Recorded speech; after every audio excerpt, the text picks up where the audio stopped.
நீங்க உங்களுடைய ஜாதகத்துல எப்படி எது ஆக்டிவேட் இருக்கோ அதுக்கு தகுந்த மாதிரி தான் உங்களுக்கு நிகழ்வுகள் அதனுடைய சாராம்சங்களும் கிடைக்குங்கிறது என்னுடைய தனிப்பட்ட அபிப்பிராயம். அதனால பொது பலன்கள் என்பது வேறு, உங்களுடைய ஜாதக அடிப்படையில தனிப்பலன்கள் என்பது வேறு. நிறைய பேர் என்ன பண்ணிடுறாங்க, சைட்ல இருக்கிற தட்சிணாமூர்த்தி கிட்ட போயிட்டு வழி பண்றாங்க.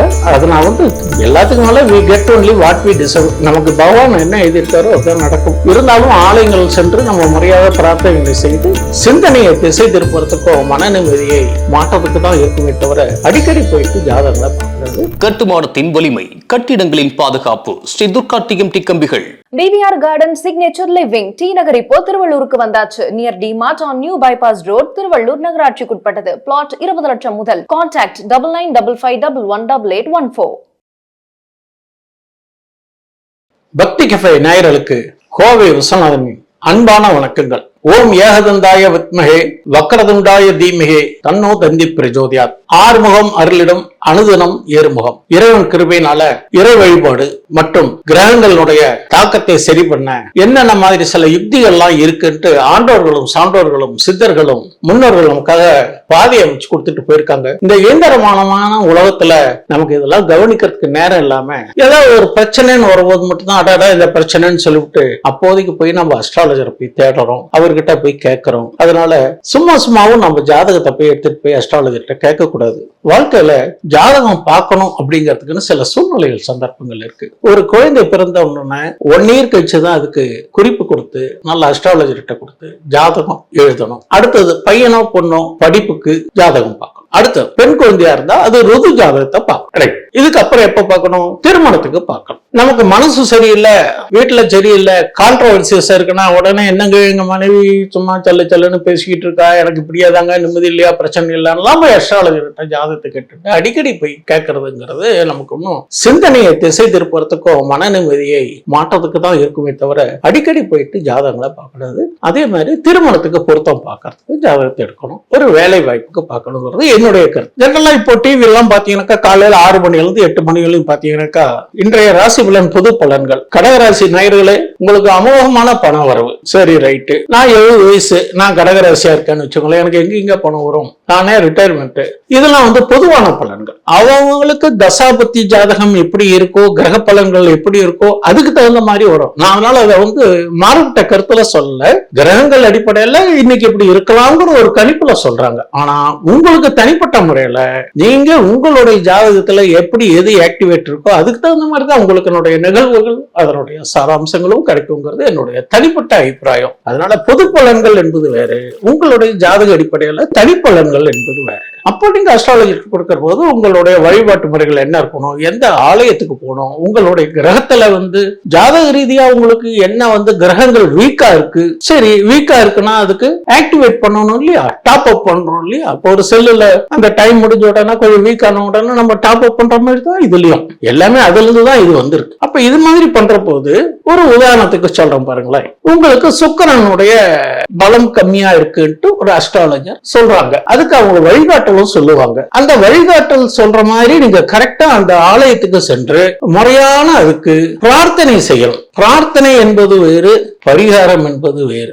அதனால அதை நம்ம புரிஞ்சுக்கணும். பரிகாரம் என்பது குறையை நிவர்த்தி செய்யறதுக்கு. நான் சொல்றது உங்களுடைய கிரக அமைப்பு அதுல எப்படி இருக்கு, பலகீனமா இருக்கா பலமா இருக்கா. சரி, இப்ப எல்லாருமே குரு பயிற்சி அப்படின்னு சொன்னாக்கா புண்ணிய ஸ்தலங்கள், ஆலங்குடி, திட்டை இது மாதிரி எல்லாம் போவாங்க.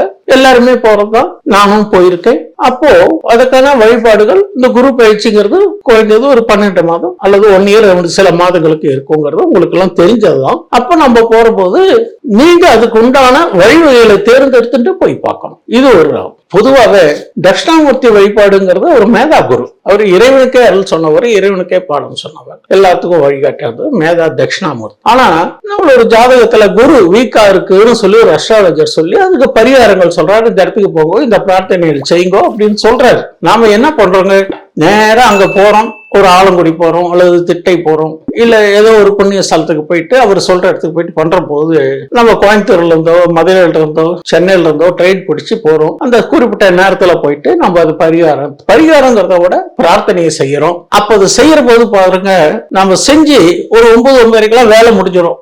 நைட்டு தான் பஸ்ஸா இருக்கும்ல, 3 மணிக்கு ட்ரெயினா இருக்கும். சரி இவ்வளவு தூரம் வந்தங்களே, அப்படியே கும்பகோணம் வந்தோம், ஆலங்குடி வந்தோம், அப்படியே இந்த பக்கம் சுவாமி மலை போய் தெங்களூர் போயிட்டுங்க இப்படியே மறுபடியும் ரூமுக்கு வந்தா பரவாயில்லைங்க, அல்லது அப்படியே கீழே பெரும்பள்ளம் போறோம். இந்த மாதிரி மற்ற கோயில்களுக்கெல்லாம் போற போது உங்களுக்கு சில கிரகங்களுடைய சேர்க்கை மாறுபட்டு இருக்குங்கிறதுனால அதை நிவர்த்தி பண்றதுக்கு தான் உங்களுக்கு இந்த ஆலயத்துக்கு போங்க, இதை செய்யுங்கன்னு சொல்லி ஒரு நல்ல வழி காட்டுறோம். நாம என்ன பண்றோம்னு கேட்டீங்கன்னா, ஒரு கிரகத்துக்கு போயிட்டு ஒரு ஆலயத்துக்கு போயிட்டு அந்த வழிபாடை மேற்கொண்டுட்டு டைம் பாஸ்க்காக மற்ற இடத்துக்கு போறோம். கிட்டதான் இருக்கு, அப்படி போக கூடாதுங்கிறது என்னுடைய தனிப்பட்ட கருத்து. அப்போ ஆக்ஷன் ரியாக்ஷன் ஆயிடும். இந்த இடத்துல நியூட்டன்ஸ் லா வந்துருது. இது பார்த்து ஃபாலோ பண்ணணும். அதுக்கு என்ன சார் செய்யறது? நீங்க எங்க வேணாலும் போறோம்னா போயிட்டு அந்த ஒரு குறிப்பிட்ட டயத்துக்கு முன்னாடி அந்த ஆலயத்துக்கு பிரார்த்தனைக்கு முன்னால நீங்க பரிகாரம் உங்க ஸ்டைல்ல சொன்னாக்கா பரிகாரம் செய்யறதுக்கு முன்னால நீங்க எங்க வேணாலும் போயிட்டு வாங்க. ஒன்ஸ் முடிஞ்சா நேரம் தங்கி இருக்க ரூமுக்கு வந்துட்டு நேரம் வீட்டுக்கு வந்துட்டு மறுநாள் காலையில இறைவன்கிட்ட பிரார்த்தனை செஞ்சு எல்லாம் நல்லபடியா வழிகாட்டுன்னு சொல்லி அது ஒரு நிவர்த்தி பண்ணும். ஒரு சர்க்கிள் க்ளோஸ் ஆகும். அப்பதான் நல்லா இருக்கும்.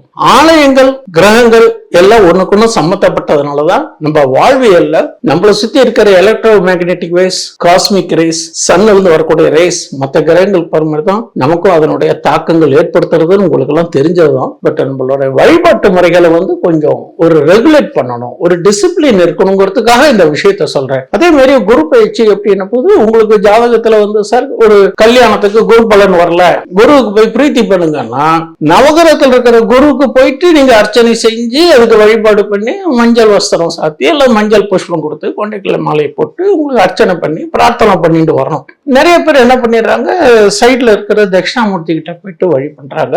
அதை நான் மாற்றுக்கிறதா சொல்லல. பட் உங்களுக்கு கிரகங்களுடைய பலவீனத்தை பலம் பெற செய்யணும்னா நவகிரகத்தில் இருக்கிற கிரகங்களை தான் பண்ணணும். எல்லாருக்குமே சீஃப் அவர் தான். பட் அவரை பார்த்தாலே போறோம். பட் இருந்தாலும் தனிப்பட்ட வழியில நம்ம அஸ்ட்ராலஜர் வழிகாட்டல் படியில ப்ராப்பரா செய்யணுங்கிறது என்னுடைய கருத்து.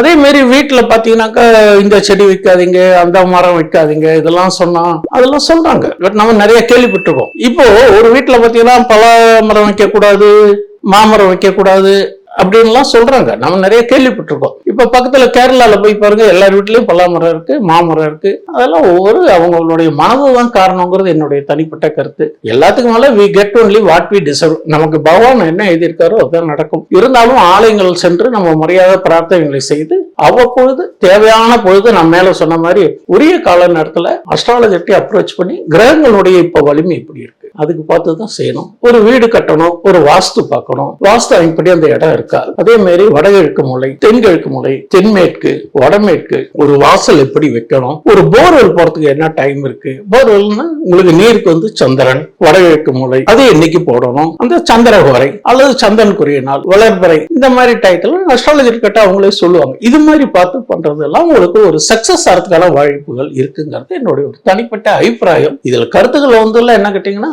இதெல்லாம் இருந்தா இப்படி நல்லா இருக்கும், நம்மளுடைய சுபிட்சமான வாழ்க்கைக்கு, நம்மளுடைய வாழ்க்கை மேம்படுறதுக்கு இதெல்லாம் சில வழிகள்ங்கிற முறையில சொல்றேன். மீண்டும் அடுத்த பதிவில் சந்திப்போம். நன்றி, வணக்கம். இந்த வீடியோ உங்களுக்கு பிடிச்சிருந்தா லைக் பண்ணுங்க, ஷேர் பண்ணுங்க, கமெண்ட் பண்ணுங்க. மறக்காம பெல் பட்டனை கிளிக் பண்ணிட்டு பக்தி கஃபே தமிழ் சேனலை சப்ஸ்கிரைப் பண்ணிடுங்க.